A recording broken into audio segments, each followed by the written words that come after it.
Buenas noches, hermanos. Es un privilegio para mí estar ya por segunda vez con ustedes y le doy gracias a Dios por este tiempo que nos permite de comunión. Y vamos a hacer una oración. Señor, te doy gracias en esta noche que tú nos permites estar aquí en el mejor lugar en el que podemos estar, Señor. Gracias por el privilegio de congregarnos. Gracias por el privilegio de saber que cuando nos congregamos tu presencia está en medio nuestro, Señor.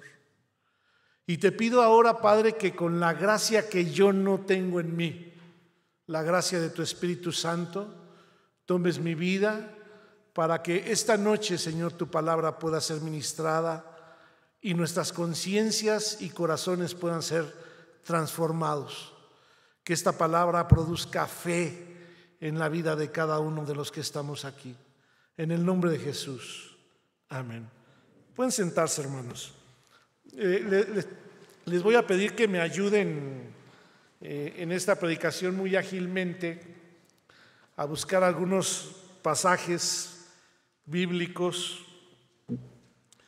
Quiero que me ayuden en la búsqueda de esos pasajes. Bien.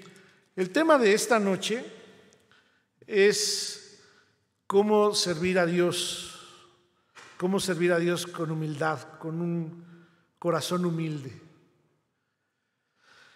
Y esta es una pregunta que quiero hacer. ¿Podemos nosotros servir a Dios? ¿Podemos nosotros servir a Dios? Claro que nuestro ejemplo a seguir es Jesús. Ahí, si alguien puede leer, por favor, Marcos 10:45.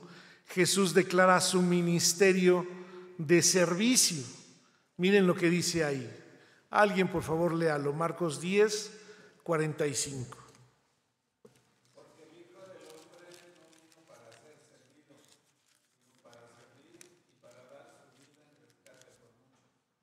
Gracias, hermano. Jesús es nuestro gran referente.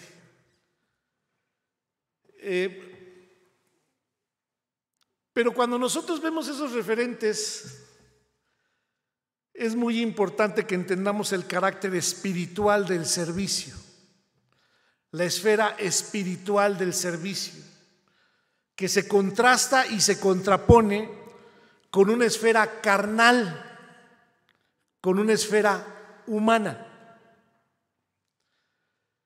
Y entonces hemos de entender este carácter espiritual del servicio, y en ello, dicho sea de paso, vamos a hallar una identidad por medio de la cual nosotros podemos servir a Dios. Espero no confundirles, pero si tuviera que responder a la pregunta, ¿podemos servir nosotros a Dios?, diría yo, no. Y aquí es donde quiero llevarles a analizar este carácter espiritual del servicio a Dios. La Biblia nos enseña, hermanos, en Gálatas 2:19 y 20. Por favor, alguien léalo.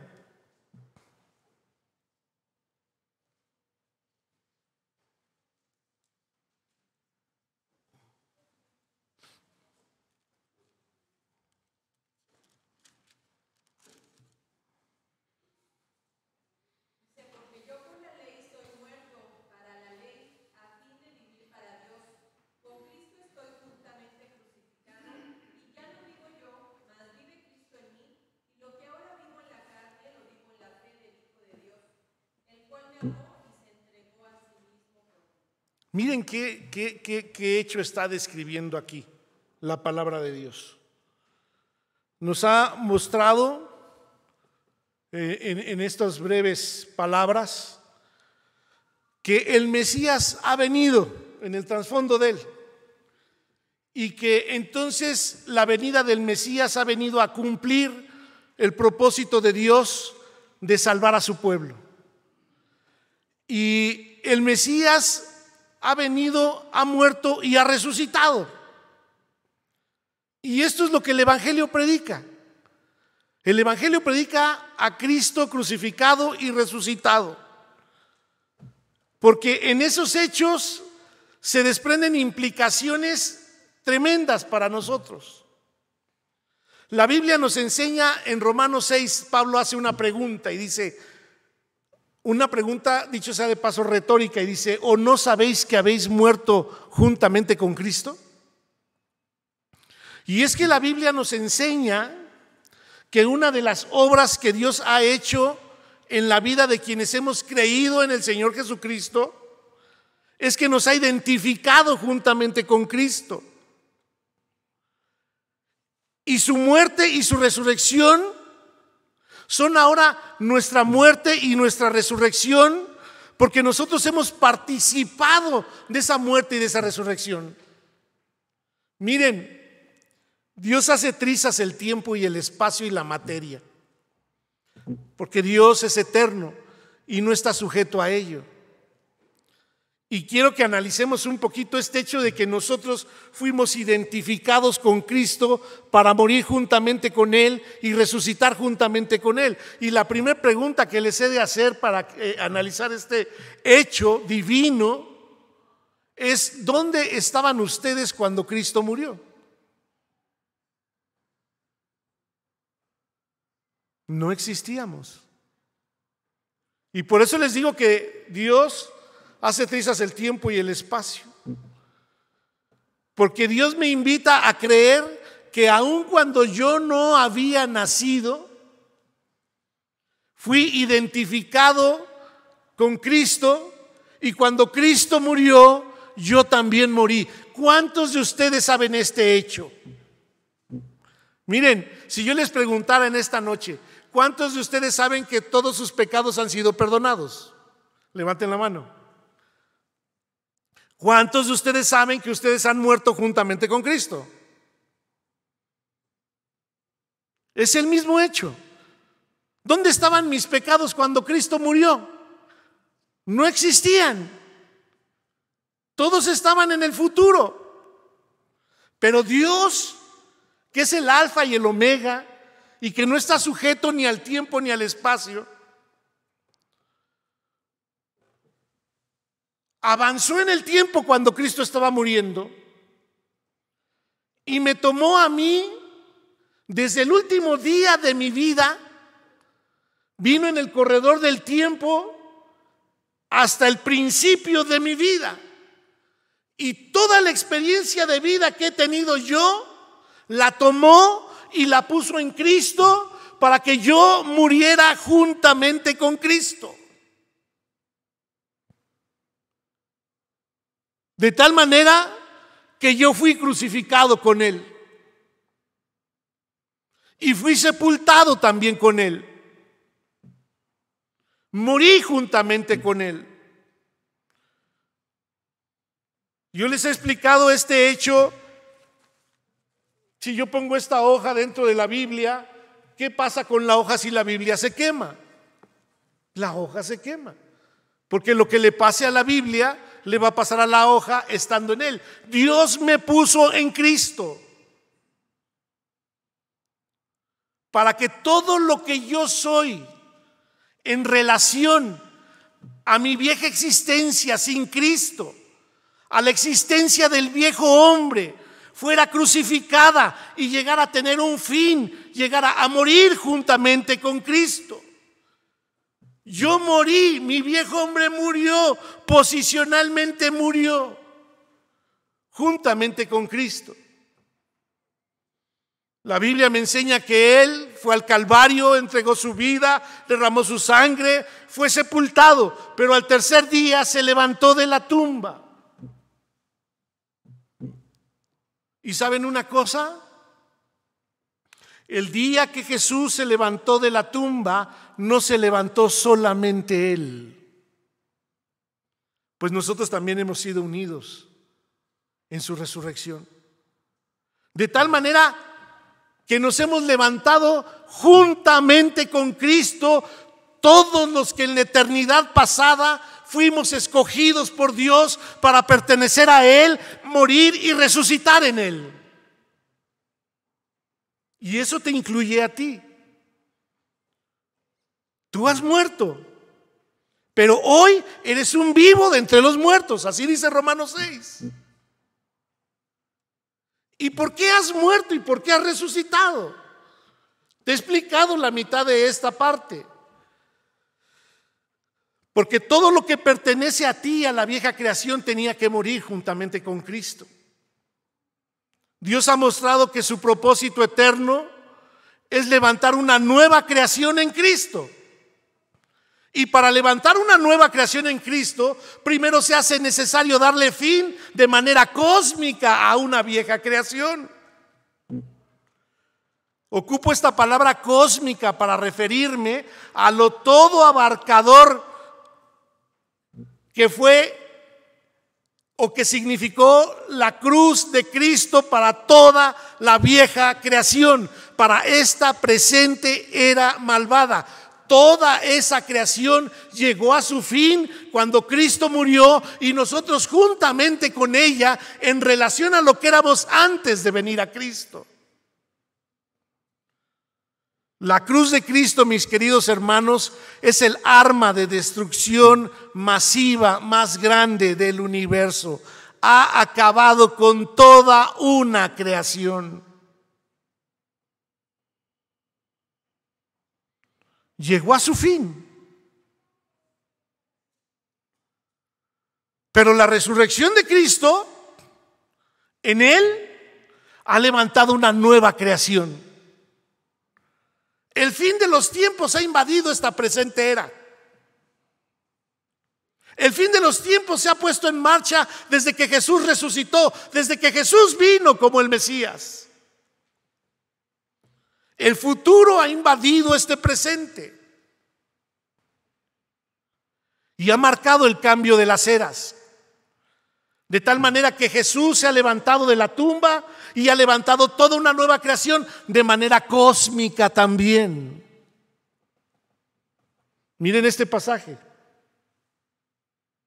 De modo que si alguno está en Cristo, el término en original no es una nueva criatura, sino una nueva creación, invitándonos a entender que nosotros somos participantes de un todo nuevo.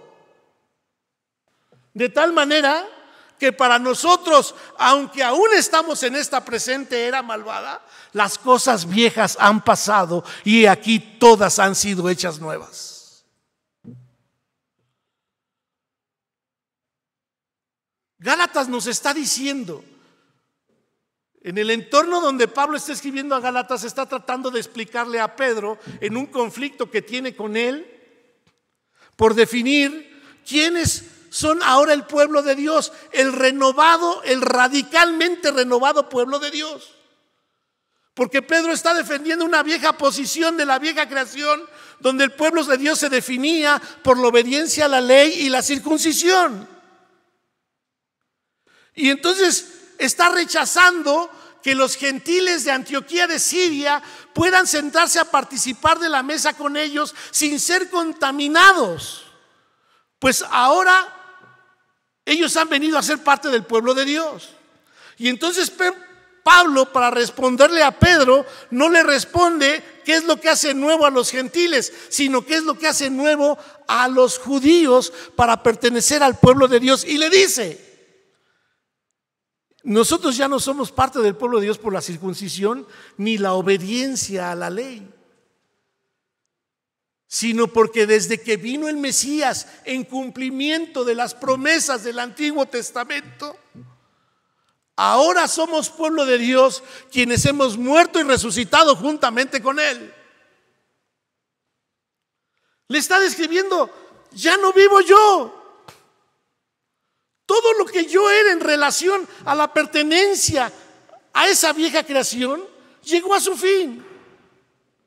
Ahora hay una nueva realidad, hay una nueva identidad para mí, que resucita de la resurrección de Cristo, y es el hecho de que Cristo vive en mí.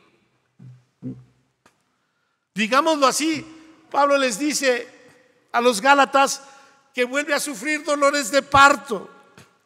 No son los dolores del parto, del nacimiento, sino los dolores de la preocupación de que lo que viene en ese parto haya de parecerse a Jesús.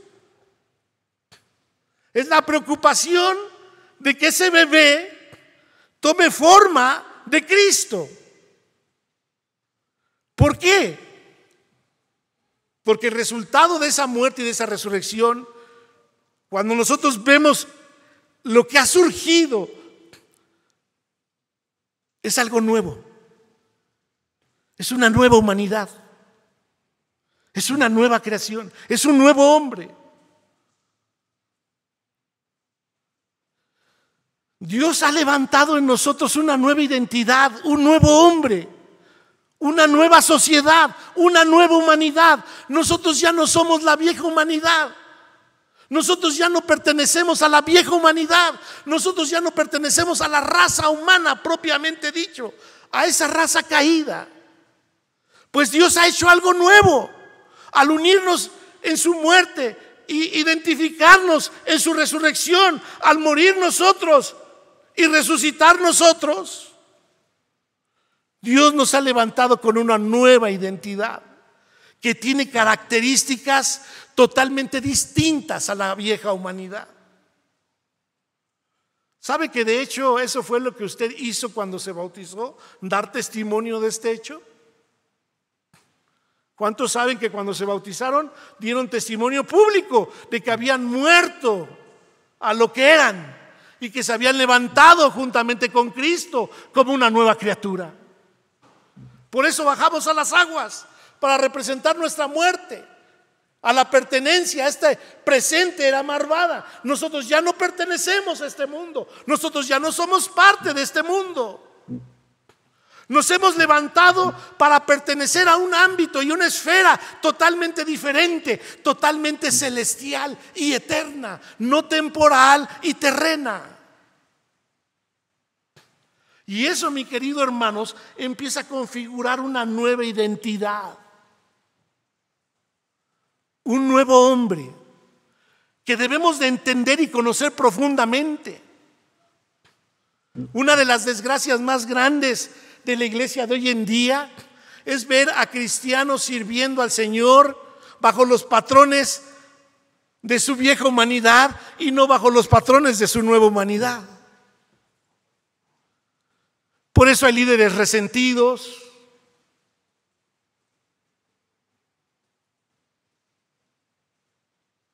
Por eso hay líderes que no pueden perdonar, porque siguen viviendo con los patrones de lo que eran antes y no han entendido que hay nuevos criterios, que desde que Cristo vino, resucitó, murió, nos levantó como una nueva creación y hay nuevos criterios, hay un nuevo dominio, hay nuevos poderes que nos gobiernan. Ya no nos gobierna el pecado, la carne, el diablo, la muerte. Ahora ha venido la justicia de Dios y ha venido el Espíritu de Dios y estamos en un estado de gracia y estamos en Cristo y tenemos vida eterna.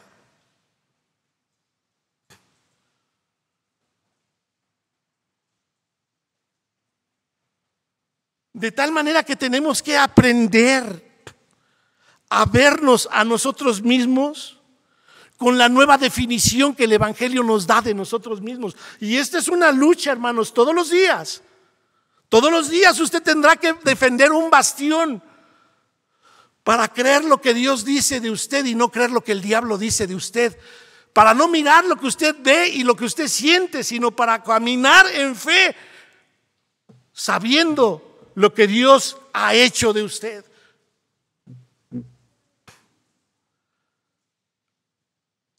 Ayer que participábamos de la comunión en un grupo donde estamos edificando una nueva comunidad de fe, le decía a una persona: ¿por qué no pasas a la comunión? Me decía: pastor, es que tengo culpa y no merezco la comunión. Y yo dije: tú eres de las que le crees al diablo. Tú eres de las que vives por tus sentimientos y por lo que ves. Y eres incapaz, o por ignorancia o por incredulidad, de creerle a Dios.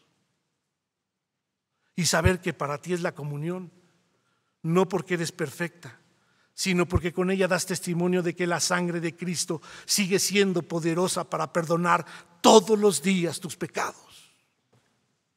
Estaba viendo una película de William Wilberforce y John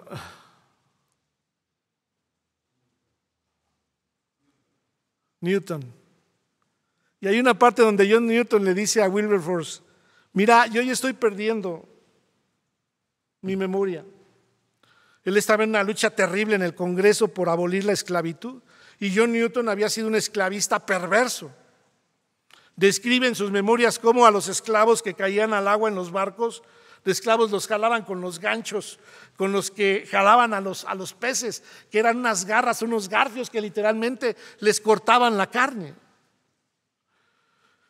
Y le dice John Newton: pero una cosa sí me acuerdo, que yo soy pecador y que Cristo es mi Salvador. Porque estamos en una nueva realidad y debemos de aprender a caminar en esa nueva realidad. Una de las cosas más importantes, creo yo, para las personas que sirven a Dios, tendrá que venir a partir de la experiencia de entender lo que es servir a Dios en el espíritu y no en la carne. Miren, el hombre nuevo tiene una característica. Cuando usted ve ese bebé, le ve la cara a ese bebé de lo que nació de la muerte y de la resurrección de Jesús. ¿Sabe de quién tiene la cara? De Cristo. Usted tiene la cara de Cristo. Es más, a lo mejor usted no lo sabe, pero usted anda aromatizando por todos los lados a Cristo. Ayer me decía un hermano: es que yo no sé por qué esta mujer se acercó a mí para preguntarme de un consejo, porque tenía una necesidad tremenda, está viviendo una crisis terrible con un esposo alcohólico, pero yo no sé por qué. Le dije: pues debes de saberlo. ¿Sabes por qué? Porque aromas a Cristo. Porque ese es el resultado de lo que Dios ha hecho con tu vida. Y algo que caracteriza al renovado pueblo de Dios, al radicalmente renovado pueblo de Dios, es el don de esta era, el don de su espíritu. Porque ¿sabe qué? Dios ha hecho algo inimaginable, algo que nosotros hemos perdido el brillo, pero que es glorioso. Si viviéramos en el siglo I, entenderíamos esta expectativa que tenía el pueblo de Israel por esperar el día que viniera el Mesías para traer la nueva era, el cambio de los tiempos, y que en esa nueva era viniera Dios otra vez a morar en medio de ellos. Pero ¿sabe qué ha hecho Dios? No ha venido a morar en lugares hechos por la mano humana, ni en tabernáculos ni en templos. Si algo nos caracteriza a nosotros como pueblo de Dios, es que el Espíritu de Dios mora en nosotros.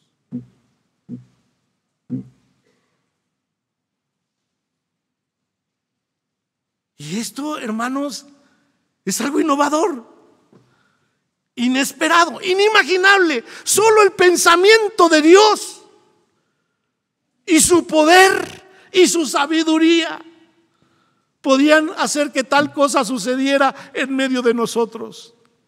Pero ahora, de manera individual y de manera colectiva, el Espíritu de Dios mora en nosotros. Esta continuidad y esta discontinuidad entre lo viejo y lo nuevo ha cambiado radicalmente todas las cosas. Ahora este lugar no es lo que contiene la presencia de Dios. Ahora Pedro puede decir que cada uno de ustedes son piedras vivas, y que cuando ustedes se congregan, se ensambla el templo de Dios, y que cuando el templo de Dios se ensambla, ahí viene la presencia de Dios a hacerse manifiesta en medio nuestro. Y eso es algo innovador. Entre esta discontinuidad y continuidad ya no venimos a ofrecer sacrificios de animales muertos, sino que ahora nosotros nos presentamos como sacrificios vivos, hechos agradables delante de Dios y perfectos por la sangre preciosa de Cristo. De tal manera que nuestro culto consiste en que nosotros vengamos delante de la presencia de Dios a presentar nuestros miembros, todo nuestro ser delante de Él. Y alabarle y adorarle por sus grandes obras y sus maravillas. Allá en Romanos 6, por favor, 20, 21 y 22, si alguien lo lee, Pablo hace un contraste muy característico de él.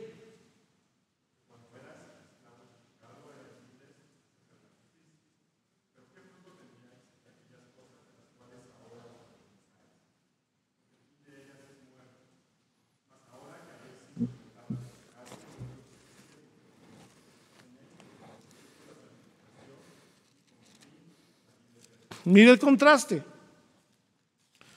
Observe el contraste. Ser esclavos, tener un fruto de muerte.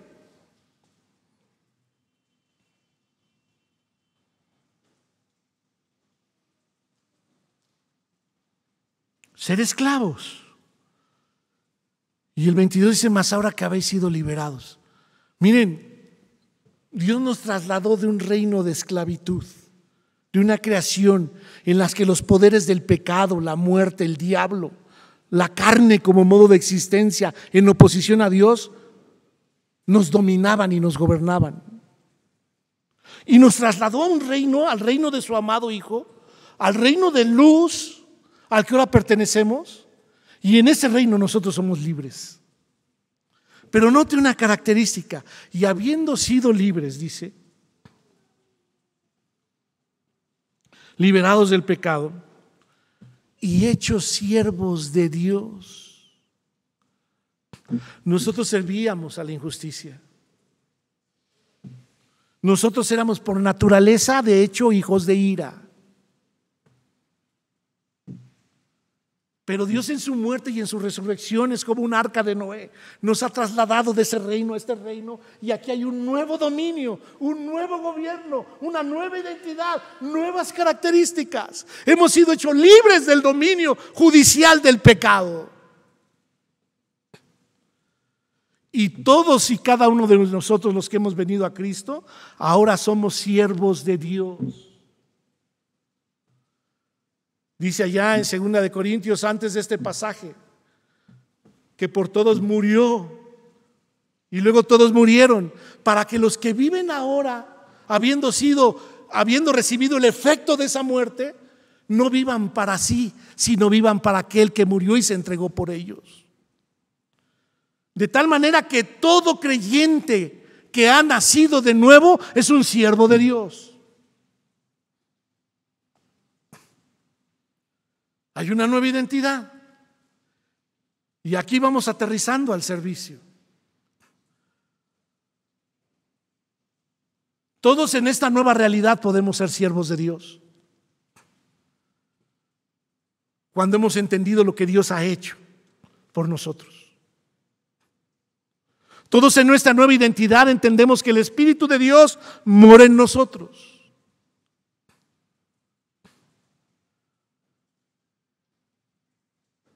Así es que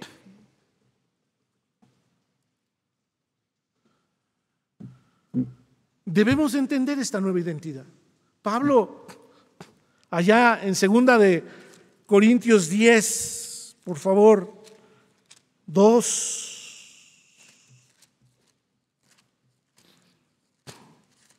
Miren cómo expresa esta nueva realidad. 3. Él aquí ocupa el término carne en sus dos acepciones. Carne, en primera instancia, que es este cuerpo, en sus limitaciones físicas, del tiempo y del espacio, en el que se está haciendo viejo, se enferma, es débil. Y entonces, reconociendo que aún esta realidad está presente, porque la vida en Cristo y la nueva vida es ya, pero aún no. Ya Dios nos ha hecho partícipes de la nueva vida, pero estamos aguardando la manifestación plena de ella. Eso quiere decir que mientras estemos en este cuerpo, estas realidades las hemos de vivir por medio de la fe y no por medio de la vista. Y Pablo dice, pues aunque andamos en la carne, escúchelo bien, aquí viene el segundo término.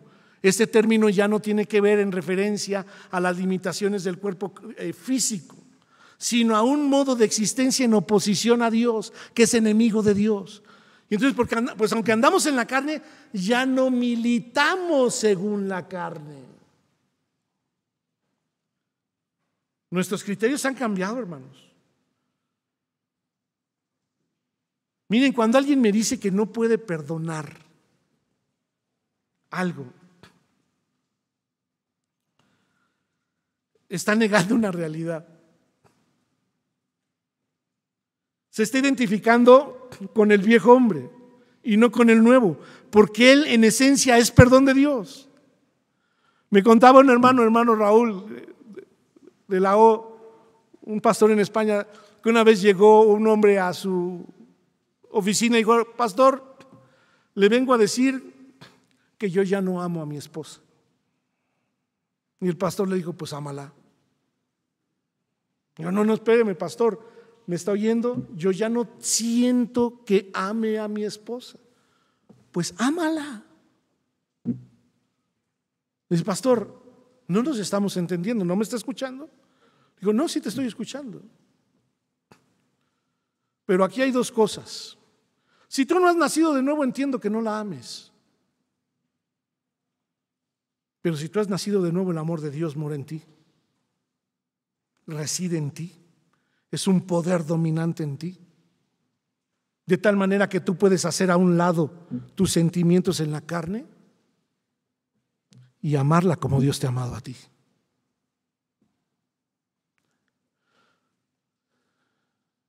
No estás, dice Pablo, porque las armas de nuestra milicia ya no son carnales. Ya no es una opción. Ya no es una opción para nosotros estar viviendo con un patrón de vida al que ya no pertenecemos. Porque las armas de nuestra milicia ahora son espirituales, poderosas en Dios para la destrucción de fortalezas.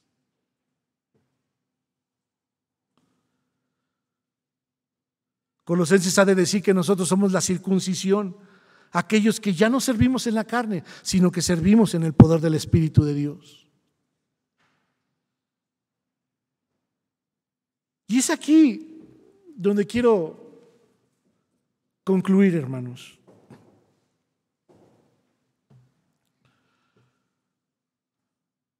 Hemos de entender que ahora que Cristo vive en nosotros, solamente Él puede servir a Dios a través de nosotros. De tal manera que en Él, que nos ha sido provisto como el don de esta era, y como dice Efesios y como dice Gálatas, en Él estamos completos y no nos hace falta nada. Y de hecho Pablo pide que sean abiertos los ojos de nuestro entendimiento para que conozcamos la bendición de que Dios haya exaltado a Cristo por encima de todas las cosas, de todo dominio, de todo poder, de toda autoridad, y que haya sido el regalo para la iglesia, para que estando en Él todas las cosas le sean provistas. Nosotros no somos llamados a servir a Dios. Cristo en nosotros sirve a Dios. Es el único por medio del cual el Padre se ha agradado. Y debemos de encontrar y de reconocer estas potencias en nosotros, estos poderes que actúan, como dice Pablo, que en la predicación de su evangelio, este poder de Dios por medio de su Espíritu actuaba poderosamente en él. Hermanos, esto déjenme decirle que no es algo lejano a ustedes. Ahí está, porque ustedes son una nueva creación. Miren, déjenme explicarles algo rápido. Esto que yo les estoy diciendo, si el Espíritu de Dios no morara en ustedes, no lo entenderían. Estarían aquí sentados diciendo: ¿qué rayos está diciendo este loco? La cruz, los pecados perdonados, identificado con Cristo juntamente con Él. Pablo lo dijo, porque este evangelio para los gentiles es que locura, y para los judíos tropezadero, mas para los que creen, poder de Dios y sabiduría de Dios. ¿Crees que es por tu intelecto que tú estás aquí y que puedes entender y alabar a Dios? ¿Crees que es por tu capacidad intelectual que tú puedes tomar un himno y adorar a Dios? ¿O decir amén? ¿O sentir que Dios te está hablando? No, mi querido hermano, esa es la evidencia de que el Espíritu de Dios mora en ti. Y Él es la energía y el poder, la persona que Dios ha comisionado para energizar la nueva vida en ti. Gálatas 2:20 es un pasaje que todos conocemos, ¿verdad? Los frutos del Espíritu.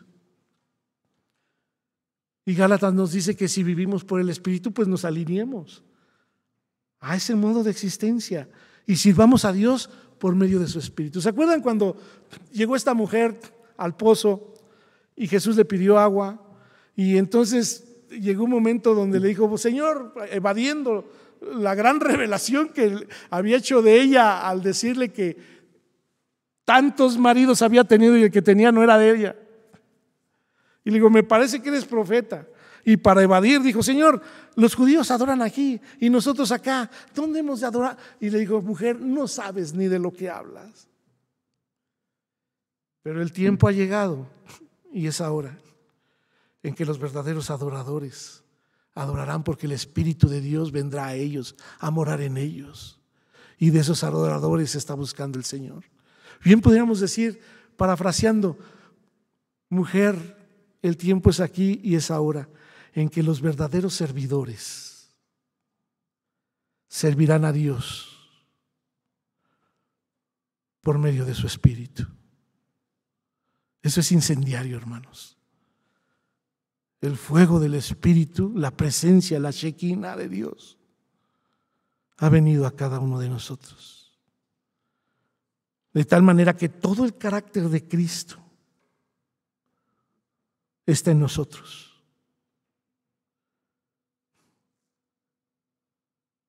Así es de que Jesús puede volver a decir esta noche. Por favor, alguien vuelva a leer Marcos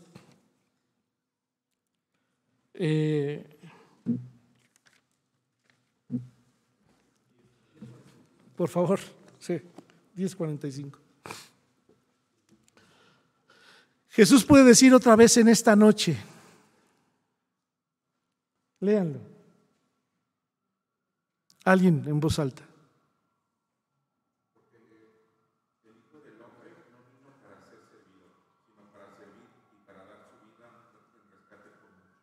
A través de cada uno de ustedes, Jesús puede volver a decir: porque el Hijo del Hombre no vino para ser servido, sino para servir. Gloria a Dios. Gloria a Dios por lo que Él ha hecho de nosotros y en nosotros.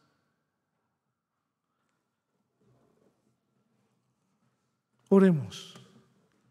Señor, te doy gracias en esta noche por tu palabra. Dios, tú conoces a tu pueblo congregado aquí y tú has hecho de cada uno de nosotros siervos tuyos, Señor. Padre, tú tienes un propósito en nuestras vidas, porque tú nos has llamado con propósito. Tú nos has salvado con propósito y nos has colocado en este cuerpo hermoso en este cuerpo de Cristo hermoso, en esta comunidad hermosa de fe, para servirnos los unos a los otros, Señor. Y te damos gracias porque no solo nos has puesto en este cuerpo hermoso, sino porque también nos has dotado del poder de tu Espíritu que nos capacita y que nos energiza. Él trae dones, Él trae ministerios. Y por medio de ellos, Señor, nosotros podemos servirte a ti. Gracias, Señor, porque tú le has dado propósito a nuestras vidas. Dios, si aquí hay gente que ha entendido la vida cristiana como un egoísmo para servirse de ella y usarte a ti, Señor, solamente pidiéndote cosas, transforma nuestras mentes para que podamos entender, Señor, que hay otro nivel de vida, Padre, sirviéndote a ti, siendo útiles para los demás.